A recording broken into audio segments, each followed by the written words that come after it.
Paunawa, ang lahat ng nakapaloob sa kwentong ito, ay pawangkathang isip lamang, at hindi tunay na nangyari. Salamat po.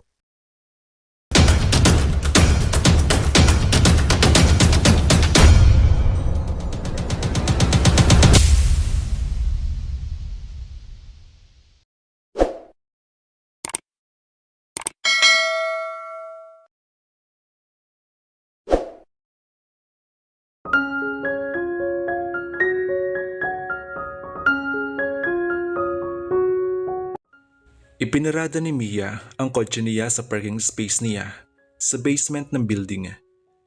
Pagkatapos ay lumabas ang kotse at lumakad patungo sa elevator. Binati siya ng magandang gabi ng security guard ng building. Ginantihan niya iyon ng isang nahahapong ngiti at pumasok sa nakabukas na elevator. Diniinan niya ang button ng 6th floor kung saan naroon ang unit niya. Sumandal siya sa elevator wall at inihilig ang ulo. She felt tired. Kanina pang umaga masakit ang ulo niya. Maaga siyang umalis sa shop niya sa Ortigas. Ipinaubaya na niya sa assistant niya ang natitirang oras. Mia's would close at 8 in the evening. Minsan inaabot ng alas 9 kung may mga natitira pang customer sa loob matapos nilang mailagay ang close sign sa labas. She owned a 4-star health and beauty shop. Kumpleto iyon hanggang sa sauna and steam bath and skin clinic. Mahuhusay ang mga empleyado niya. Ang mga produktong ginagamit niya ay pawang imported hanggang sa kaliit-liit ang ginagamit ng customers. At sa nakalipas na 4 na taon mula na itayo niya ang Mia's ay bukang bibig na ang health and beauty shop niya.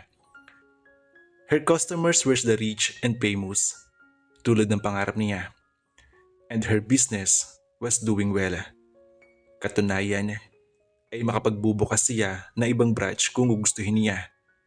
Subalit tama na muna sa kanya ang nasa Ortigas.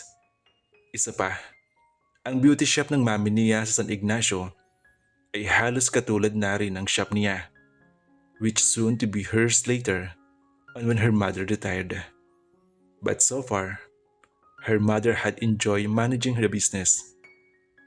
The elevator stopped on the 6th floor and she went out.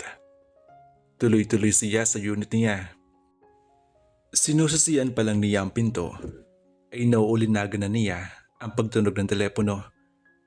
Kung sino man ang tumatawag sa kanya ay malamang na tumawag na muna sa shop at nalamang maaga siyang umalis. Ilang sandali pa ay nasa loob na siya ng kondo niya. Sandali niyang sinulyapan ang telepono sa kanilalagyan nito at nagtuloy-tuloy siya sa silid niya. Inihagis niya ang bag sa kama at dinampot ang extension phone niya. Hello? Aniya, kasabay ng paghubad ng high heels niya. Oh, thank God. You are home already. It was her friend Anne on the line. Must be calling long distance from San Ignacio. At humigit kumulang ay alam na niya kung bakit ito tumawag. I'm afraid you miss him. Patuloy nito. Buksan mo na ang TV mo, Mia. Bilisan mo sa Channel 7. Oh my gosh. Anne, I'm tired. Masakit ang ulo ko. Kaya nga umuwi ako ng maaga, di ba? Dahilan niya. At may palagay siyang lalong tumitindi ang sakit sa kanyang sentido sa sinabi ng kaibigan. Ay, ewan ko sa'yo. Basta bilisan mo. Buksan mo yung TV. Sigurado ako na mawala yung sakit ng ulo mo. Dali! Okay. Panonoorin ko. Bye. Sabi niya at napasinghap siya. Alam niyang hindi siya titigilan ng kaibigan kapag hindi siya sumang-ayon. Wala sa loob na ibinilik niya sa cradle ang telepono. Alam niya kung anong tinutukoy ng kaibigan. Naka-flash iyon sa mga television shows sa nakalipas na 3 linggo. Ang kasalukuyang kinahumilingang Phil Spanish rock singer ay darating sa Pilipinas upang gumawa ng concert tour. Andrew Montalvo, the new singing sensation. People were mad about him, lalo na ang mga Pilipino. Isa sa mga kababayang nagkaroon ng puwang sa ibang bansa, kinikilala at hinahangaan sa buong mundo. One of the male performers who could both perform rock and romantic ballad songs. At namangha siya nang mabasa kung saan gaganapin ang unang concert tour nito sa Pilipinas, sa San Ignacio, sa St. Ignatius College mismo, their alma mater. Sa nabasa niyang interview dito sa magazine, kung bakit sa isang malayong bayan sa South nito napili magdaos ng unang concert, ay inamin nitong doon ito nag-aral at nagkaisip na malaking bahagi ng buhay nito ay ginugol sa San Ignacio. And Anne was complaining to high heavens dahil ang nakuha nitong upuan ay ang ikatlong hanay mula sa unahan ng stage. Kung hindi pa to teacher sa SIC, ay malamang na hindi to makakuha ng ticket. At alam niyang guest ito sa primetime show na iyon ngayong araw na ito. Hanggat maaari, ay hindi niya gustong mapanood ito sa mga interviews, which was foolish because she had all his CD albums and she had recorded all his music videos. And as far as she was concerned, mula na magsimulang kumanta si Andrew Montalvo, ay wala na siyang ibang alam na awitin kundi ang mga awitin nito. Nagpakawala siya ng paghinga. Kung hindi niya pa nonoorin si Andrew's TV, hindi naman malalaman ni Ann iyon. Ang pangyayaring ito mismo kung bakit nitong huling araw ay lagi nalang sumasakit ang ulo niya. She was tense, though there was no reason really to be tense. She was tormenting herself unnecessarily. Andrew probably hadn't remembered her in the past 9 years. Why would he now that he was hot property? Subalit may munting tinig na nag-uutos na ulo niya na panoorin ito. Ang makita si Andrew Montalvo sa Philippine television show ay bihirang pagkakataon. Humakbang siya patungo sa TV and component rack at kinuha ang remote control at iniyon. Itinuon sa Channel 7. Kasulukuyang kumakanta si Andrew Montalvo. His face occupied almost the whole screen. Kasulukuyang kinakanta ni Andrew ang isa sa mga latest hit nito habang nakipagkamay sa mga tumitiling fans na nasa ibaba ng stage. Isang buntong hininga ang pinakawalan niya. 9 na taon na nakalipas, kay tagalan ng panahon. Marami ng pangyayari nagdaan sa buhay niya. After one failed relationship, wala na siyang seneryosong relasyon. Oh yes, she went dating with a number of men. Dinner dates, movie dates, concert and theater dates. Pero iyon lang yun. Hanggang dun lang. Wala na ikalawa pang pagkakataon. Hindi niya gustong palawigin ang anumang relasyon. Marami ng taguri ang itinawag sa kanya ng mga kaibigan. Naroong sabihin, hindi lalaki ang gusto niya, kundi kapwa babae. Naroong sinasayang niya ang ganda niya. Men called her the Ice Maiden, man-hater, at kung ano-ano pang katawagang pinagtatawanan lang niya. Hindi niya alam kung bakit nanatili siyang mailap sa mga lalaki. Ang alam niya ay kinatatakutan niyang makasakit siyang muli, tulad ng nangyari kay Sama. He was her fiancé, but Sama accused her of being cold. That all along, it was Andrew she loved. Andrew who had been her childhood friend, her enemy. Pero iniwan siya ni Andrew. At niwala siyang nabalitaan tungkol dito kahit na ano. Para ba itong hangin na biglang naglaho? At sa maraming pagkakataon ay hindi na naman niya ito naalala. Until more than 5 years ago, when his face started to appear in the magazines and in the MTVs, the man and his songs became popular. Mia and her mother were excited when they first learned of his success and was so happy for him. She had been her number one silent fan. She had read in one the magazine that Andrew Montalvo was married. Hindi nito ipinaglilihim iyon. Mayroon siyang album ng news clipping tungkol dito. The press had caught a picture of his wife twice. Isang Latina. Her name's Maria Consuelo. She was beautiful. May itim na buhok na hanggang baywang. She was also his manager. And they had a 5-year-old son. He must be 29 now. Sa isa sa mga clippings ay napag-alaman niyang sa isang club sa hotel sa Las Vegas na tuklasan ng isang talent account si Andrew. Isa ito sa mga backup singers at guitarist ng isang banda na kinabibilangan ng ama nitong si Marcus. Maya-maya ay naulinagan niya ang pagsalita ng TV host. Natapos na ang number ni Andrew Montalvo. Nilapitan ito ng mga host ng primetime show at kinausap. Pumikit siya. Lalong tumitindi ang sakit sa kanyang sintido. Nahahapong sumandal siya sa sopa. Nakapagtatakang nagpipilit na makapingbabo ang nakaraan. Limot na niya yon. Matagal ng panahon ang lumipas. Andrew probably wouldn't remember her. At kung naaalala man, ay dahil bahagi siya ng kabataan nito. Nalimutan na rin niya ang sakit na nadama nang umagang magising siya at mapag-alamang wala na ito. Ang nakaraan. Mami! Tumatakbong bumaba ng hagdan si Mia. Tuloy-tuloy siya sa kusina. Mami! Tawag niya ulit. Ngunit wala roon ang ina. Ma'am! Sumigaw na siya sa buong kabahayan. Ang totoo ay naiwan na siya ng school bus. Tinanghali siya ng gising.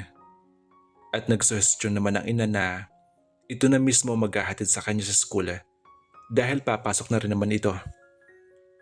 May malaking beauty shop o boutique ang mami niya sa Trinidad.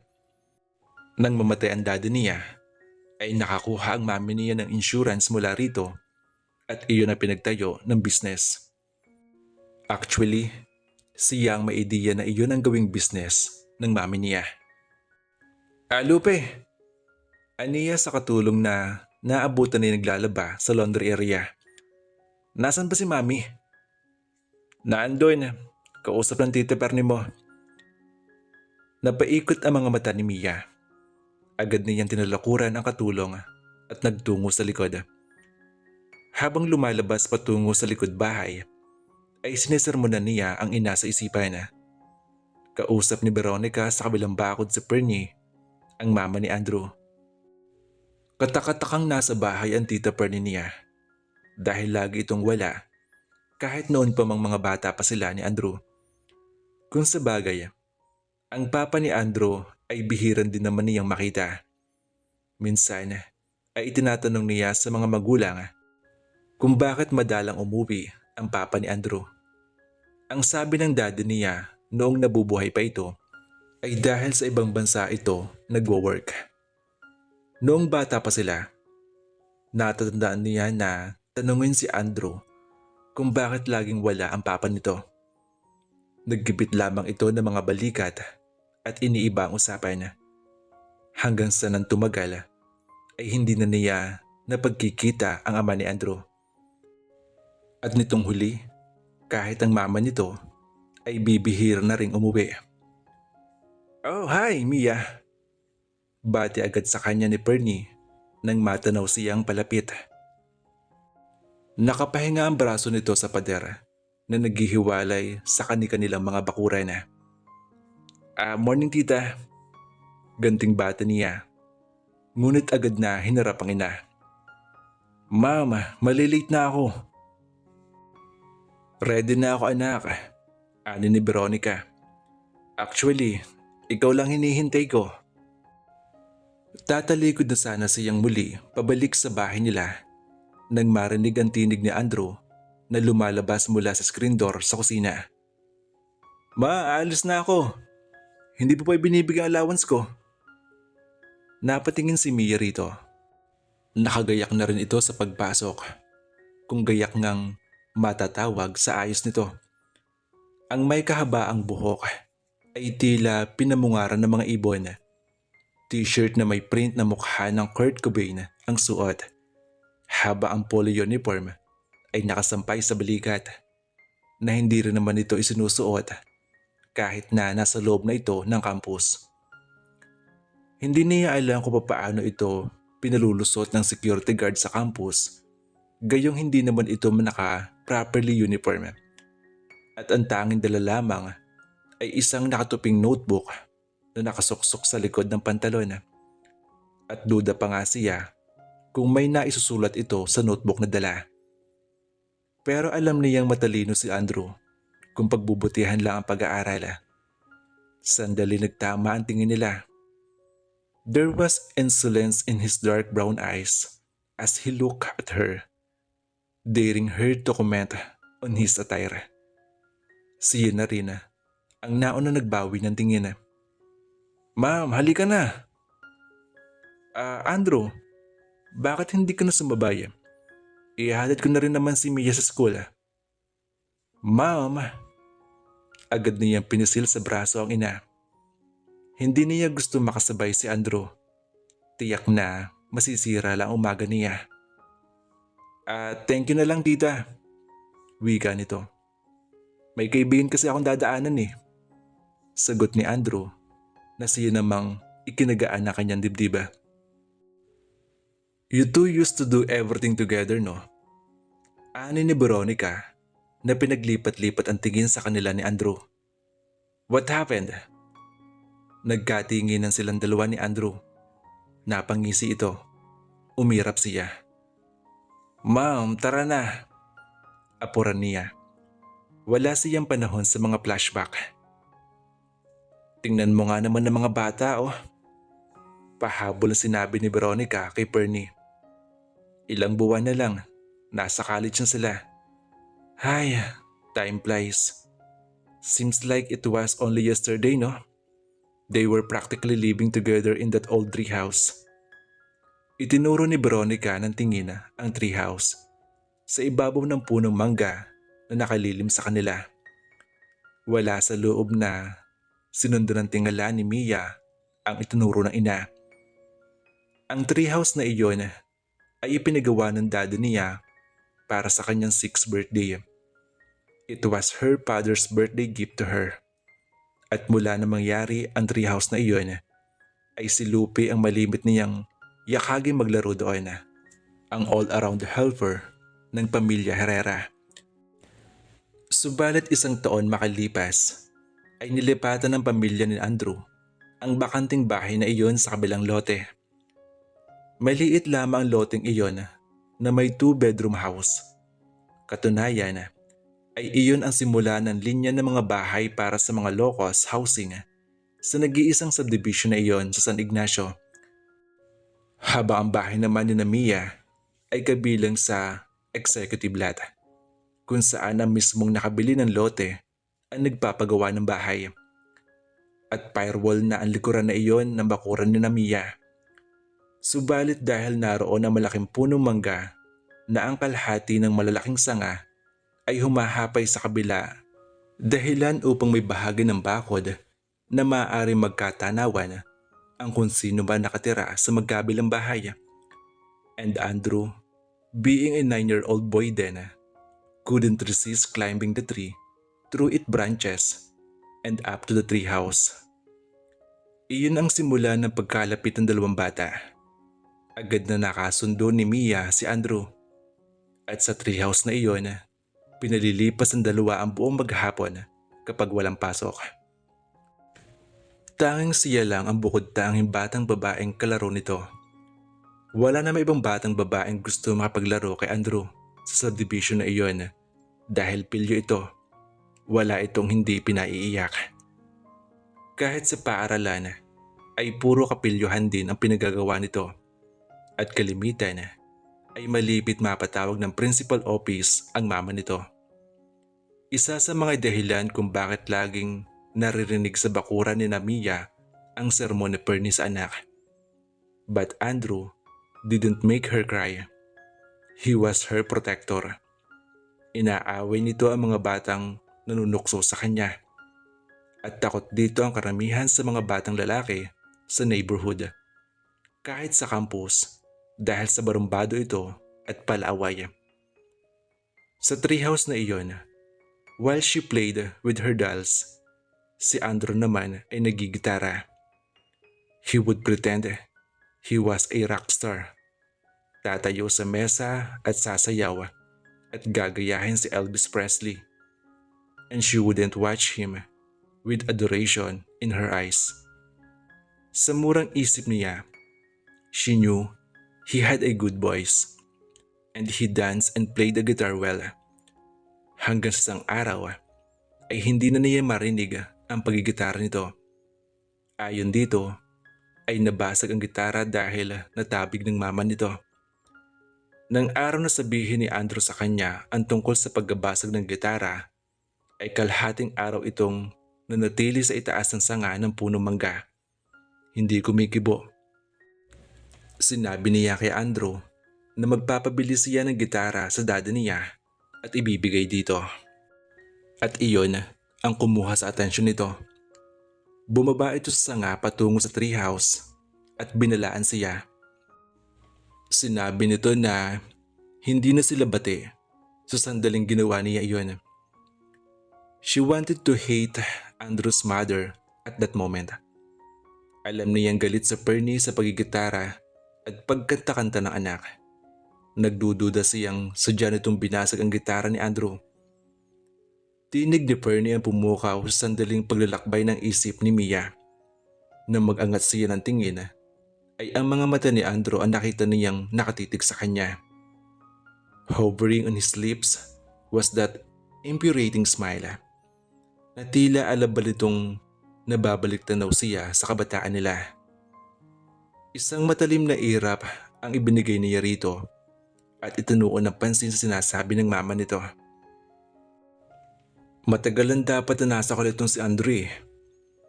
Wika nito bilang duktong sa sinabi ni Veronica. Nakatiim ang mukha. Inabutan na siya na itong dalagita mo. Hindi ko maintindihan itong batang to. Puro konsumisyon na dinudulot mo sa akin eh. Walang inaasikaso kundi ang gitara at barkada. Mabuti ka pa. At wala kang problema dyan sa Mia mo. Parehong magkasabay na napatikhim si Mia at ang mami niya. Her eyes darted to Andrew. Nakita niya ang biglang paniningkit ng mga mata nito sa pagkakatitig sa ina. Agad itong tumalikod at pumasok sa kusina. Bumalandra ang screen door na sadyang ibinagsak. Tingnan mo ang gawin ng lalaking yun, no? Nagpupuyo sa sabi ni Pernie. Hindi ko maintindihan kung ano natutuhan sa paaralan. Habang lumalaki, nagiging walang modo. Nakita niyang hindi malaman ng mami niya ang sasabihin. But Veronica was saved from saying anything when Fernie turned her back and walked toward the house. Lumipas ang ilang sandali. Mabuti na lang mami, hindi ka katulad ni Tita Pernie. Komento niya na nasa kotse na sila. Gusto niya makadama ng simpatya kay Andrew, pero dahil insolente ito ay naiinis siya. Nagbuntong hininga si Veronica. Ewan ko ba naman diyan kay Pernie? Bihira nang ang makasama ang anak ay lagi pang kinagagalit. Sino ba namang hindi magalit kay Andrew ma? Tama naman si Tita Pernie. Dapat nasa college na anak niya. At third year na dapat. Wika niya. Somewhere deep inside her, hindi niya gustong kampihan ang mother ni Andrew. Subalit may bahagi ang dibdib niya na nanggigit-git para sa kababata. Huwag mong husgahan na kababata mo, Mia. Sabi ng kanyang ina. Dahil kung akong tatanungin, ay si Perna may problema kung bakit pahinto-hinto sa pag-aaral si Andrew. You mean financial? Umiling si Veronica. Yes and no. As far as I know, regular naman ang padalang pera ni Marcos kay Andrew sa pag-aaral niya. Oo nga pala mami, nasan nga pala si Tito Marcos? Maraming taon na nakaraan ang huli ko siyang makita dyan sa bahay nila. Bahagya ng gumitaw sa isip niya ang anyo ng papa ni Andrew. He was tall and dark, with a litin look. Huminga ng malalim si Veronica bago sumagot. Sa pagkakaalam ko ay nasa Amerika si Marcos, iha. Ikaw, kailan na-exam niyo sa mata? Pag-iba nito sa usapan. Hindi kita nakikita nag-aaral sa subject na ala ko nahihirapan ka. Bakit hindi ka magpaturo kay Andrew? Umangat ang mga kilay niya. Bagamat topic pa rin si Andrew, disimuladong naaalis ng ina ang subject tungkol sa problema nito sa mga magulang. Kay Andrew? Bakit naman hindi? Ani ni Veronica. Noong mga bata pa kayo, naipakita sa akin ni Andrew ang report card niya. At ang pinakamataas niyang grade bukod sa music ay math. Ma'am, I can handle my math, okay? Hindi ko kailangan si Andrew. Nilingon siya ng ina. Sabihin mo nga sa akin, Mia. Ano ba nangyari sa inyo ni Andrew? Best friend kayo noon, di ba? Pero bakit hindi kinagkikibuan ngayon? Hindi agad siya nakasagot. Hindi man niya gustuhin ay muling pumasok sa isip ang dahilan kung bakit sa nakalipas na mga taon ay hindi sila nag-uusap ni Andrew. Muling bumalik sa alaala niya ang nangyari. Andrew! Sigaw ni Mia mula sa itaas ng treehouse. Ba't ba ang tagal-tagal mo diyan? Ayan na nga Ganting sigaw ni Andrew at nagmamadaling pumanghik sa hagdan ng kahoy ng treehouse. Nakakainis ka, sabi nito. Padabog na inabot sa kanya ang manyikang inuutos niyang kuhanin nito sa silid niya. Papanghik-panghik ka rito tapos iwanan mo yan. Nasinghalan tuloy ako ni Lupe, inabala ko raw siya. Kasi gusto kong laro tayo ng bahay-bahayan. Inabot niya mula rito ang dal niya. Pagkatapos ay sinimulan na niyang ilatag ang mga laruang plastik sa isang maliit na lamesang pinaghirapan nilang dalawa na iakyat sa treehouse na iyon. Bahay-bahayan? Ano ka? Tutuksohin ako ni Nasam kapag nalaman kapaglaro ako ng bahay-bahayan sa'yo. Pangnenay lang yan tulad mo. Napahinto siya sa paglalagay ng mga laruang iyon sa lamesa at tumingin dito. Lately, hindi nito gaano nakipaglaro sa kanya. Mas gusto nitong nakipag-roller skate sa mga barkada nito. She gave him the pleading look.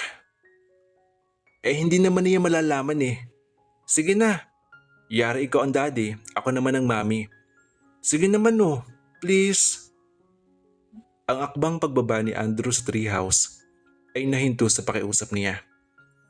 Pinahid ng likuran ng palad ang pawis sa noo at seryoso ang mukhang hinarap siya. Nag-aatubili kung pagbibigyan siya o tuluyang pababa. Sige na nga, padabog nitong sang-ayon. Pero sandali lang ha. Hihintayin ako ni Sambal sa korte. Umiliwala sa mukha ni Mia. Nilingon ang manyika at dinampot. Ito kunwari ang baby natin.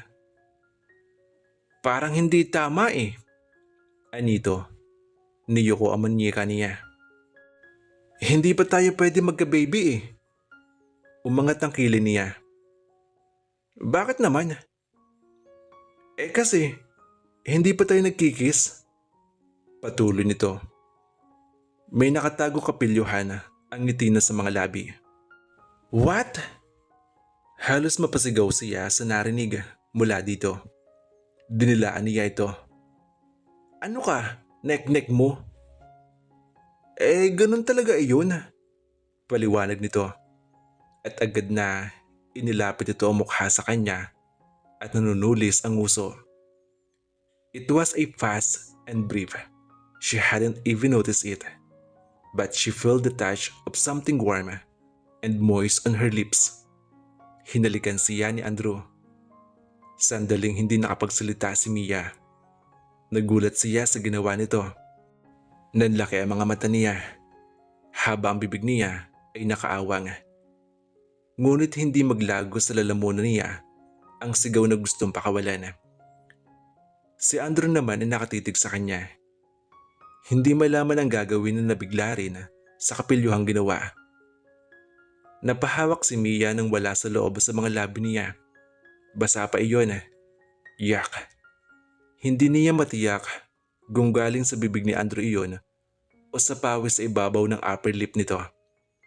Hinalikan siya nito, ang kanyang kalaro, ang kanyang kapitbahay, ang kanyang best friend, ang kanyang protector. Hindi siya makapaniwalang makagawa nito iyon. Finally, matapos ang sunod-sunod na inhale-exhale, ay tumili si Mia. Ngunit agad na tinakpan ni Andrew ang kamay nito ang bibig niya. Nagpapanik ang mga mata nito. Ano ka ba, Mia? Huwag kang sumigaw. Bulong nito. Gugulpin ako ni Mama kapag... Ouch! Napahiyaw ito. Nakagatin niya ang kamay nitong tumatakip sa kanyang bibig. I hate you! Aniya sa nanginginig na tinig at marahas na pinahid ng likod ng palad ang bibig. Agad na tinungo ang hagdan pababa sa treehouse. Kadiri ka! Hindi nakatabati kahit kailan. Mia, sandali! Habol ni Andrew. Mami! Oh, hoy! Ano na? Untag ni Veronica sa ilang sandaling pananahimik niya. Hindi mo sinasagot ang tanong ko. Ano ba nangyari sa inyo ni Andrew ha, Mia? Lumingon siya sa labas ng bintana ng kotse at lihim na idinaasas ang kilay. High school happened, ma'am.